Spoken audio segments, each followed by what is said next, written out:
Bed room کے لیے ایک انتہائی برا خیال ہے۔ کم سے کم ساز و سامان ماں سوائے ایک آرام دہ بیڈ، سنگل بیڈ، نفیس پلو، ٹرنک، بستر وغیرہ رکھنے کا بکسا، 2 عدد آرام دہ چیئر، چھوٹا سا بک ریک، الماری اور قد آدم آئینے کے ساتھ ایک نفیس ڈریسنگ ٹیبل وہ لوازم ہیں جن کی موجودگی بیڈ روم کی سادگی و سکون کو نقصان نہیں پہنچاتی ہے، جبکہ بڑوں کی نسبت بچوں کے بیڈ رومز میں رنگوں اور آرٹ ورک کی شوق نمایاں کرنے میں کوئی مضحکہ نہیں ہے۔ گائز مزید یہ کہ اپنے بیڈ کو متاثر کن انداز میں سجائیں۔ یہی وجہ ہے کہ اب ماہرین نے آرائش و سجاوٹ کے لیے لکڑی کی اشیاء استعمال کرنے پر زور دے رہے ہیں۔ ان کا کہنا ہے کہ بیڈ روم کے فرنیچر کے لیے دوسرے مٹیریل کے بجائے لکڑی کو ہی بطور مواد منتخب کیا جائے۔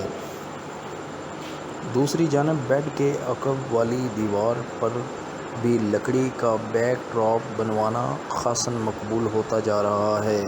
ساتھ ہی چھت، سیلنگ اور فرش کے لیے بھی لکڑی کا استعمال خوابگاہ میں تازگی اور شگفتگی کا احساس دوبالا کر سکتا ہے۔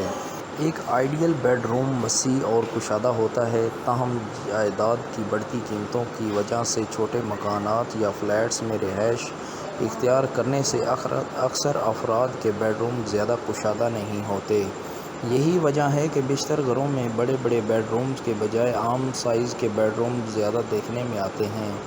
اس کو دیکھتے ہوئے کچھ عرصے سے بیڈ روم ڈیزائن متعارف کروایا گیا ہے، یعنی ایک ایسی خوابگاہ جو چھوٹی ہونے کے باوجود سجاوٹی ٹرینڈز کے مطابق کھلی اور کشادہ محسوس ہو۔ بیڈ روم میں صرف ان چیزوں کا اضافہ کریں جو بے حد ضروری اور ٹرینڈ کے مطابق ہوں۔ مثلاً فرنیچر میں صرف بیڈ، ڈریسنگ ٹیبل اور الماری۔ اس طرح بیڈ روم کی سجاوٹ کے لیے سادہ اور ہلکے کپڑے کے پردے، جبکہ بڑے بڑے فریم کے بجائے سادہ یا بغیر فریمنگ والی تصویریں لگائیں۔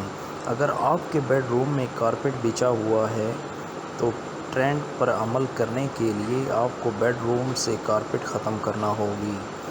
معروف international interior decoration website کے CEO لیسا ریکارڈ کے مطابق بیڈ روم میں کی گئی مکمل کارپیٹنگ نہ صرف مٹی اور دھول کا باعث بنتی ہے جبکہ اس سے بہت سی الرجیز بھی مکینوں پر حملہ آور ہو جاتی ہیں۔ لہذا ضروری ہے کہ کمرے میں مکمل کارپیٹنگ کی بجائے صرف درمیان میں رگز بچھانے پر غور کریں۔ اس ایریا میں آپ کافی ٹیبل کا اضافہ کر کے بیڈ روم کی سجاوٹ کو ایک نیا انداز دے سکتے ہیں۔ جب کمرہ چھوٹا ہو تو اس کا پورا ماحول ہم آہنگ ہونا چاہیے۔ اس مقصد کے لیے سفید رنگ مددگار ثابت ہوگا جو کمرے کو کشادہ دکھاتا ہے۔ لیسا ریکارڈ بیڈ روم کی آرائش کے طور پر پنکھا نہ لگانے کا مشورہ دیتے ہیں۔ ان کا کہنا ہے کہ کمرے کے مرکز میں چھت پر نصب پنکھوں کی روایتی انداز کو ہینگنگ لائٹس میں تبدیل کر دیا جائے۔ لیسا ریکارڈ کا کہنا ہے کہ کمرے کے مرکز میں لگے سیلنگ فین کی جگہ خوبصورت اور مہنگا فانوس یا پھر ہینگنگ لائٹ سجاوٹ کے ایک عام انداز کو بدل دے گا۔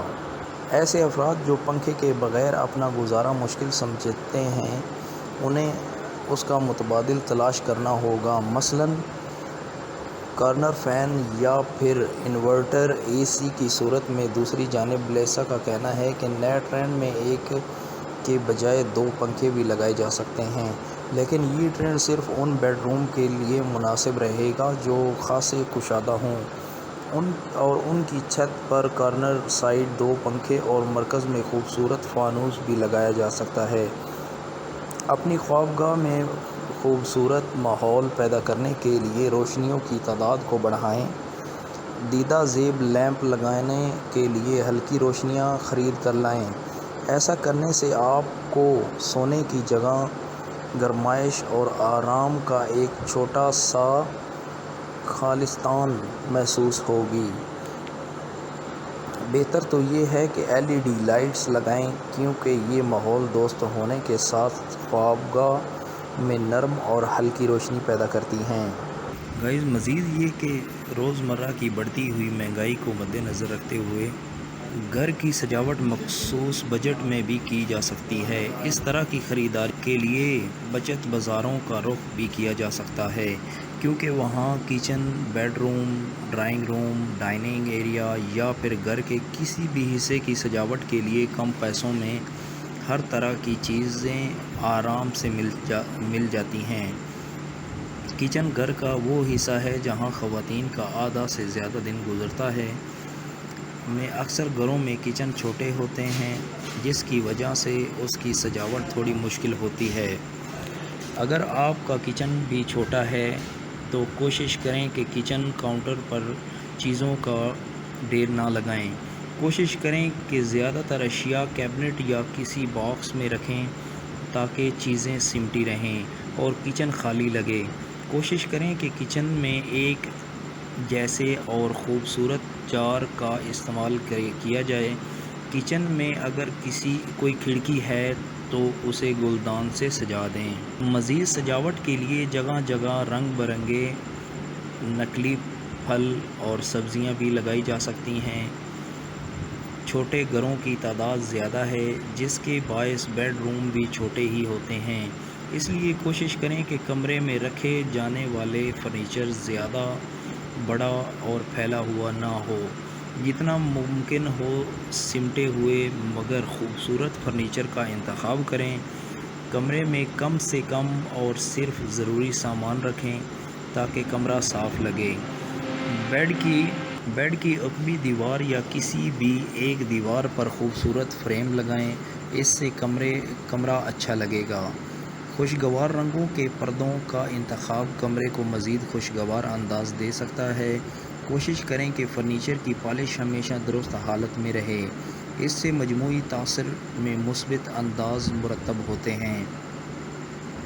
ڈرائنگ روم گھر کا وہ حصہ ہے جس سے لوگ اہل خانہ کی شخصیت کا اندازہ لگاتے ہیں، اس لیے کوشش کریں کہ گھر کے اس حصے کو نہ صرف صاف بلکہ نسبتاً زیادہ سجا کر رکھیں۔ ڈرائنگ روم کی دیواروں کے رنگ کا چناؤ ایسا کریں کہ وہ ماحول کو خوبصورت بنائیں۔ صوفوں، پردوں اور قالین کے خوبصورت ڈیزائن کا انتخاب کر کے بھی ڈرائنگ روم کو دلکش بنایا جا سکتا ہے۔ ڈرائنگ روم کی کھڑکی کی طرف کچھ رنگین پھولوں سے آراستہ گلدان کو بھی سجایا جا سکتا ہے۔ اپنے بجٹ میں رہتے ہوئے چھوٹے موٹے شو پیس بھی ڈرائنگ روم کا حصہ بنائیں۔ مزید گائز ویڈیو کے اختتام پہ میں آپ سے گزارش کرتا ہوں، اگر ہماری ویڈیو آپ کو اچھی لگی ہو تو پلیز ہمارے چینل کو ضرور سبسکرائب کریں۔ Thank you so much.